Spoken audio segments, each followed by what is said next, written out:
Hey, my relatives. Hello, this is Mark Charles. It is Friday, August 18th. I'm sitting down with my second cup of coffee. I'm back after a trip to New Mexico where I spent some time with my family and picked up my daughters who were visiting my parents for a few days. And so this is my second cup of coffee of the week, but I wanted to make sure I did one before the week ended because there is a lot going on that we need to talk about. Some of the stuff I'm going to discuss today has not been in the headlines, but it's still very important things we need to discuss. But before I begin, let me do like I always do. I want to acknowledge that I'm speaking to you from the land of the Piscataway. I'm in now what's called Washington, D.C., and I want to honor the Piscataway as the hosts of the lands where I'm living. I want to thank them for their stewardship of these lands, and I want to just state how humbled I am to be living on these lands today. I always enjoy going back to New Mexico, spending time with my family, seeing relatives, seeing friends, but also I love being back on Dinete, on our Navajo lands. I love being back between our four sacred mountains.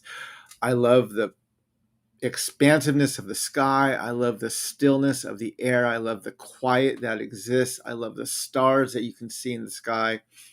I really, really enjoy going back there. And it's always, even when it's just for a short trip. And this last trip, I was on the ground for less than 52 hours, probably. But it was still a really good time just to be home and to be back among family and relatives. Anyway, so I obviously there's a lot going on with Donald Trump and his indictment in the state of Georgia.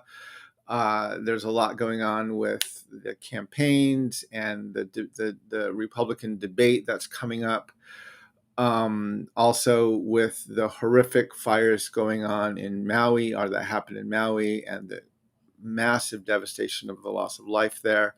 My prayers are with the Kingdom of Hawaii and especially the indigenous leadership of those lands. I can only imagine how horrible it must be to see your islands burn the way they have watched them burn in these past few weeks. And my prayers are with the leaders of the Kingdom of Hawaii, and that they will help their colonizers learn how to live better within those lands and to live more sustainably within those lands. Um, anyway, there's been a lot going on, but I wanted to talk today a little bit about water. And there's a few things I wanted to discuss. And first, before I get into all this, let me see who's on with me. Shantina Yate, thanks for joining. Mr. Phil Fox, thank you for talking and joining this morning. It's good to see both of you on here. So I want to share with you an article that I had a chance to read. It came across my feed the other day as I was looking at some of the articles I wanted to discuss. And this one came up. It was in the New York Times, and it's titled, I'm just going to put it into there. It's titled, Why We're All Water Bottle Freaks, or We're All Water Bottle Freaks. And it's an article in the New York Times talking about um, the fact that the United States citizens are drinking more water, which is good, right? As we tried to teach our colonizers a few years ago, water is life, right? You can't drink oil. Water is life, even more so than soda or even coffee, right? Water is so very, very important to do. I personally work very hard to drink at least 64 ounces of water, about a half a gallon of water a day. Usually I drink closer to 80 to 90 ounces of water a day. But drinking water is very, very important, especially if your choice is water or soda or anything else with sugar. Drinking water, flushing out your system, hydrating yourself is very important. And so I want to encourage all of you to drink as much water as you can and to drink as little soda as possible. And even, it took me a long time, but to take sugar out of your coffee, right? I put cream in my coffee, but I don't put sugar in anymore, mainly because I wanted to be healthier and not get so many empty calories from anything I was drinking. But water is important. And in this article, in the New York Times that I just posted. I shared in the comments. They talk about how, and it's kind of a fun article, points out some ironic things, but it talks about how we're drinking more water. And I'm just going to read a few of the stats. They said Americans are drinking a lot of water, but they're on the fence about how best to do it. More than 2 billion in reusable water bottles were sold in the United States in 2022, up from about 1.5 billion in 2020. This is according to Greg Williamson, the president of Camelback, which is the maker of reusable water bottles. So if you see me traveling or you see me around, you know that I am always carrying my water bottle with me, especially when I travel. It's about a 22-ounce water bottle, I think. It's aluminum or metal. And I use it all the time. I carry it with me wherever I go. If you've listened to me, you also know I lose these things constantly. I've left a slew of these in rental cars and in airport seat backs and other places I go. It seems like I'm ordering a new one of these every few months just because I like to have a reusable water bottle, and I use it a lot, but I also lose them a lot. I remember there was one trip I took about maybe 3 or 4 months ago. It was in the spring, and I lost my water bottle while I was on the trip. And I wanted to have something I could use in the airport, and I didn't have time to go find another reusable water bottle. And so I stopped by a convenience store as I was driving to the airport, and I bought some bottled water. Now I was very careful to choose the water bottle I chose. I wanted to get it was a one-time use water bottle. Well, it's supposed to be. You can see this is a bit rugged. I've been using it a lot, but I wanted to make sure it had a good mouthpiece on it, and that it was something that wasn't just drinking out of the top, but had a fairly decent mouthpiece on it. And I wanted something that was a little more sturdy. So I bought this water bottle for about $3 or $4 at a convenience store, some gas station, and I bought it knowing I was going to try and reuse it. Now, believe it or not, this bottle has actually lasted longer than my replacement water bottle that I got. But I use this one mostly at home. I use it around the house. I keep it by my bed at night. I use it when I'm around the house. This one I mostly keep with my backpack, and I use it when I go out and I carry it around. Or else if I want to have a light backpack, I'll take this one with me because this bottle is a bit lighter than this one. But so I have two water bottles. I don't purchase one-time use water bottles very frequently.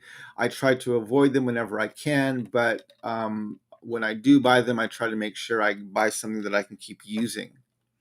Now, the funny thing about this article is it said we just massively increased by $500 million our purchase of reusable water bottles. But the article goes on to say that sales of single-serving water bottles have also been rising steadily, reaching 11.3 billion gallons in 2022. This is according to the most recent data from the Beverage Marketing Association, which tracks beverage sales. In other words, the article says consumers are spending billions of dollars a year on reusable water to stay hydrated and then buying bottled water anyway, even as faucet water remains free.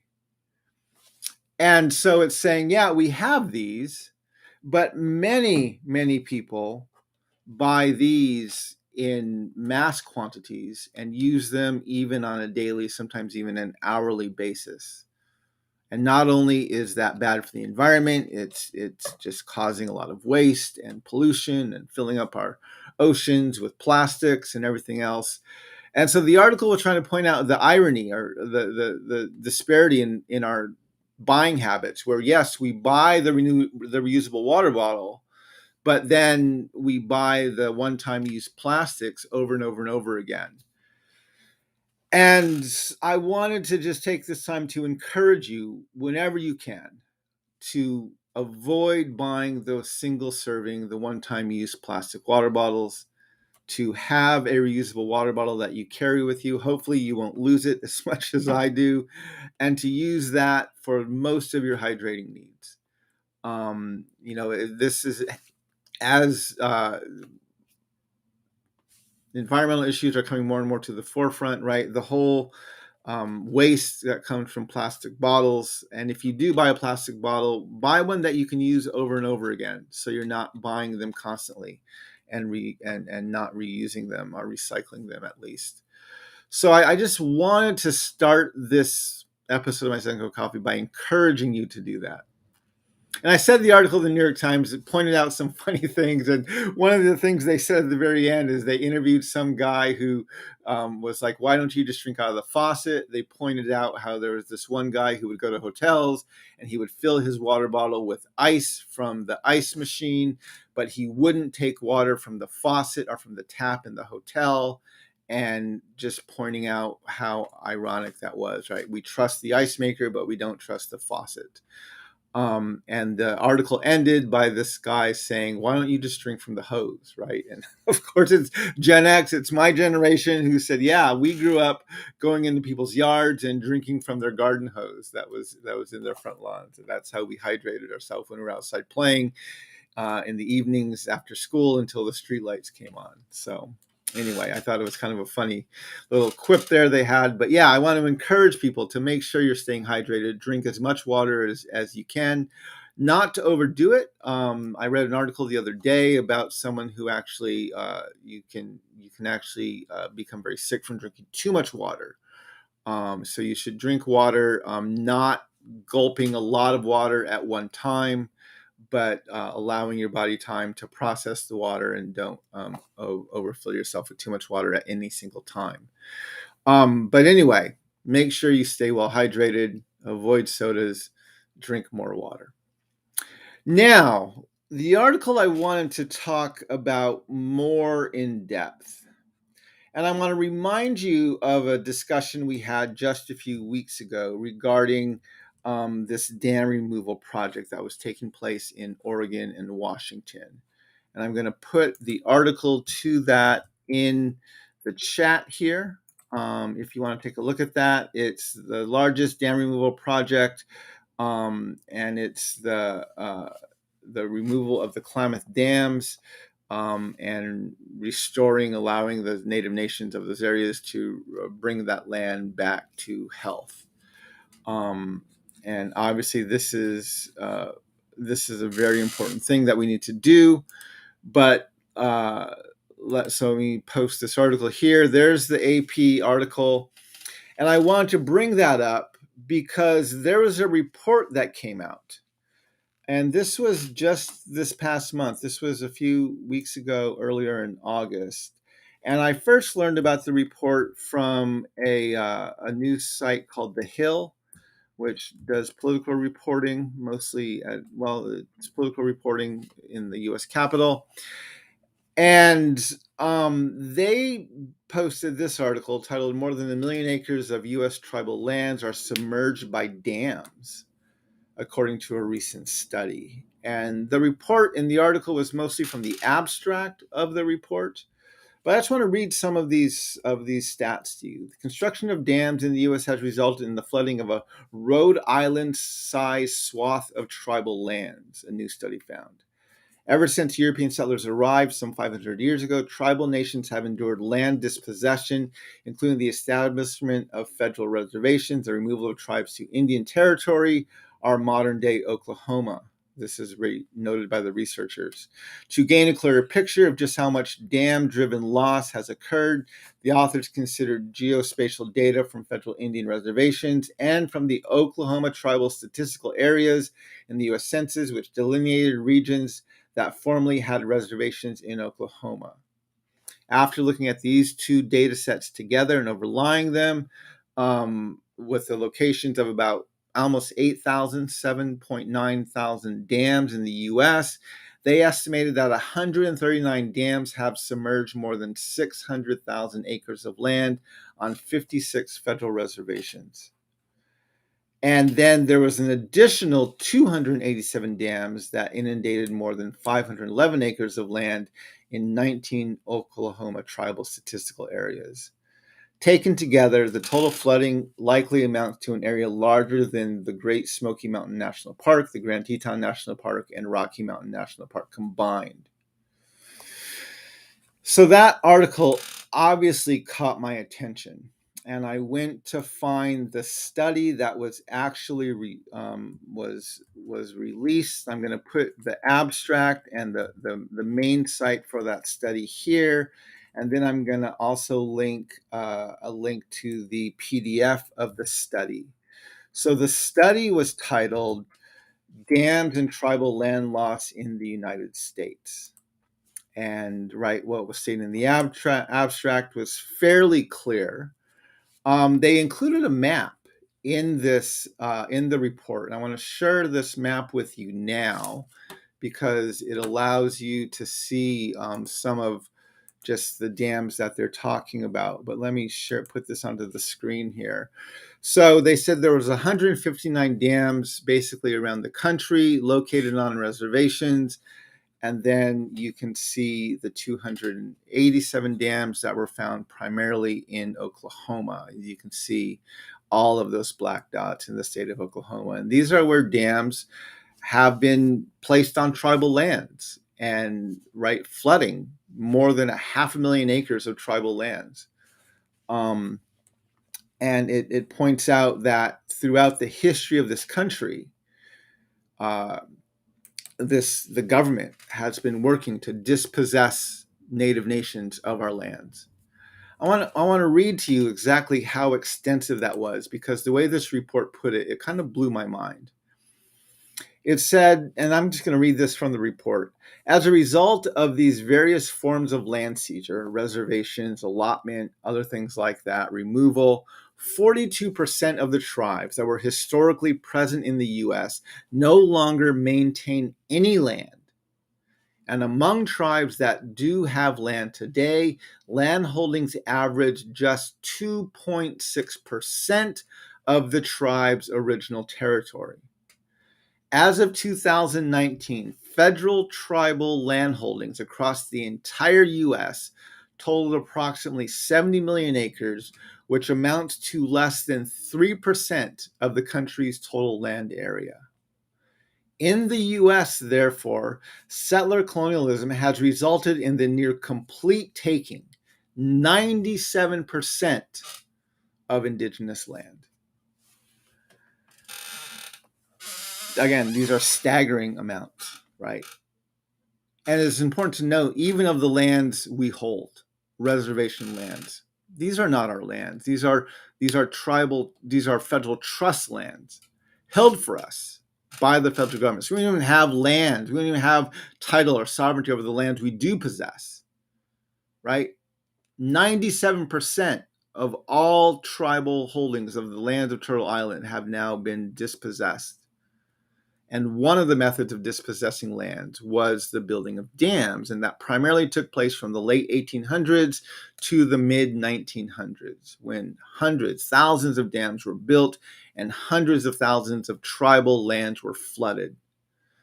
It points out in this article, or in this study, that again, most of the flooding obviously occurred in the river valleys, which were some of the most fertile lands reservations had, and some of the most populous lands that reservations had. And most of the dams were built to satisfy the needs of whether it's water or whether it's the development of electricity, the production of electricity, or whatever else you're building the dam for. It's for the needs of those living outside the reservation.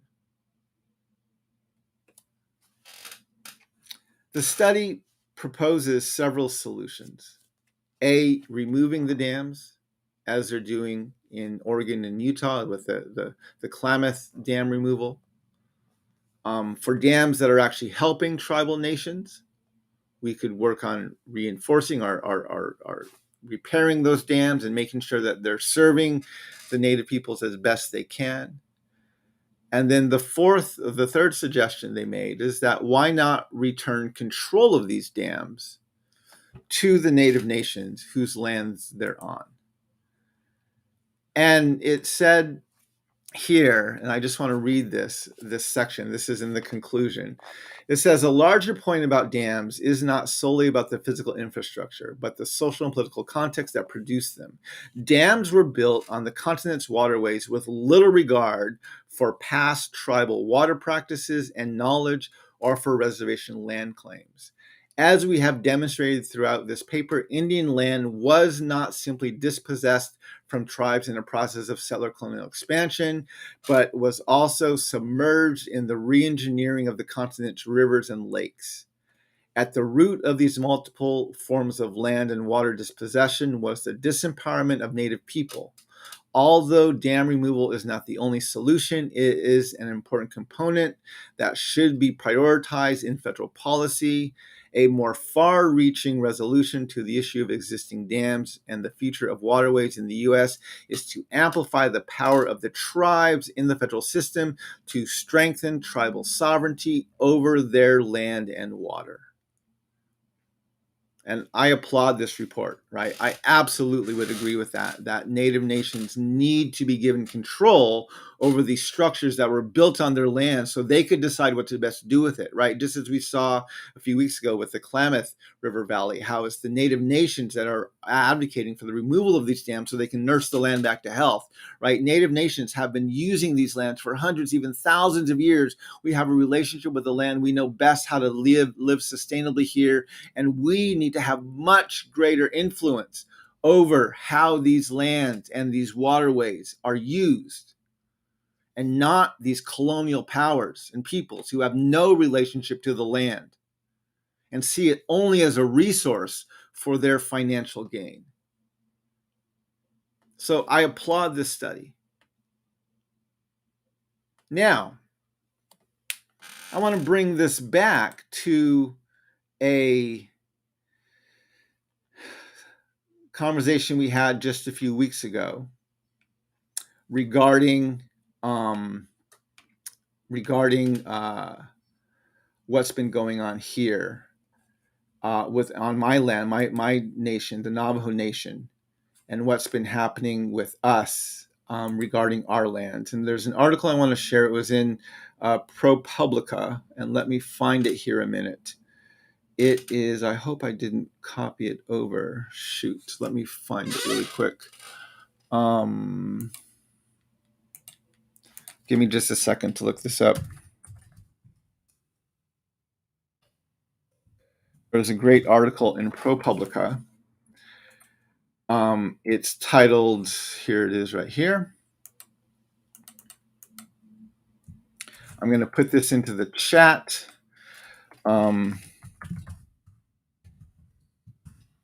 And this is regarding the Supreme Court's case just a few weeks ago, basically saying that the federal government was not responsible for the land or the water, assessing the water rights of Native nations. Right. So this was what the Supreme Court ruled literally just a few weeks ago.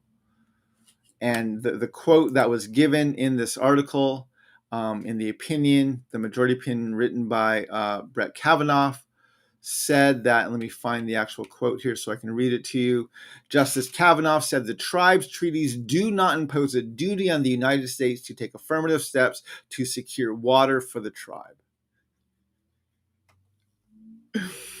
That's what the Supreme Court ruled just literally a few weeks ago. And now this report comes out that hundreds of thousands of native lands are submerged beneath water behind dams built by the U.S. government and local communities for their use, for their benefit, not for the Native nations' benefit primarily. It dispossessed us of our lands, literally stole reservation lands from us by submerging them underwater for the purpose of somehow benefiting the majority populations outside of our reservations. And then when we go to court and say, we would like you to assess our lands and our use for water and how we're going to get water to our lands, the Supreme Court says we have no obligation to do this for you. This, my relatives, is the conundrum that every Native nation faces when dealing with this government. The United States government, both at the state and federal level and local levels, is so absolutely colonial to its core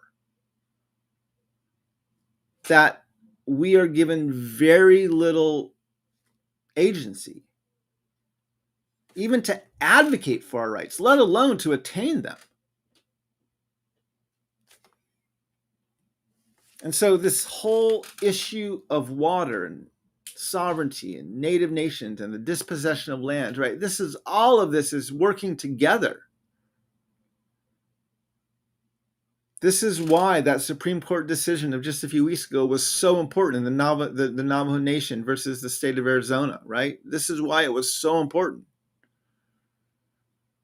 Because not only are we not, is the government saying we don't have any obligation to you, but they're literally using water to steal our lands. And then when we try to advocate for our rights, they wipe their hands and say, we have no responsibility for you. And this is just another demonstration of the challenges we face as Native nations to live sustainably. And this shows the massive extent of work we have to do to educate this colonial nation about what it means to live as good stewards of the lands that we're so dependent upon for our existence. Anyway, I just wanted to point those things out. So while the nation is screaming back and forth about Trump and trying to find a way to actually hold a white landowning male accountable for a problem, for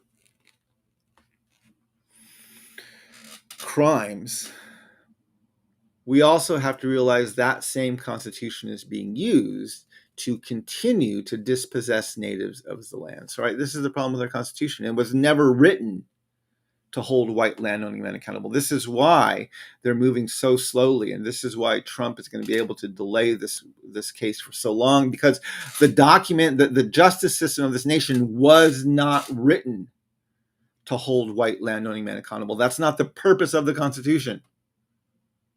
The purpose of the Constitution is to do exactly what I'm talking about here. How do we dispossess natives of their lands? How do we take control and keep control of Turtle Island? How do we extract every usable resource from this land so that the majority population, the white European Christians, can continue to gorge themselves on the resources they're stealing from so many other people? So anyway, these are the things I wanted to talk and share with you. I hope this stuff is helpful, my relatives. It's good to be back. I'm glad to be back with my family. I have a very busy season of travel coming up over these next several weeks. I'll be traveling to Denver next week to do an event in Denver next Friday. And then I go to Montana the week after that on Tuesday and Wednesday of the following week. No, Monday and Tuesday, I'll be in Montana. So a week from this coming Monday, doing some events in northern Montana. And then I will be going to North Carolina to do an event in North Carolina at the end of early in September. But anyway, my schedule is going to start getting more and more busy over the next several weeks, going into obviously October and November, which are the busiest months of my speaking schedule every year. So I appreciate you taking some time to join me for a cup of coffee. I hope you have a good day. Hope you have a wonderful weekend, my relatives. Walk in beauty. And may we all learn how to walk in beauty together. Hakone.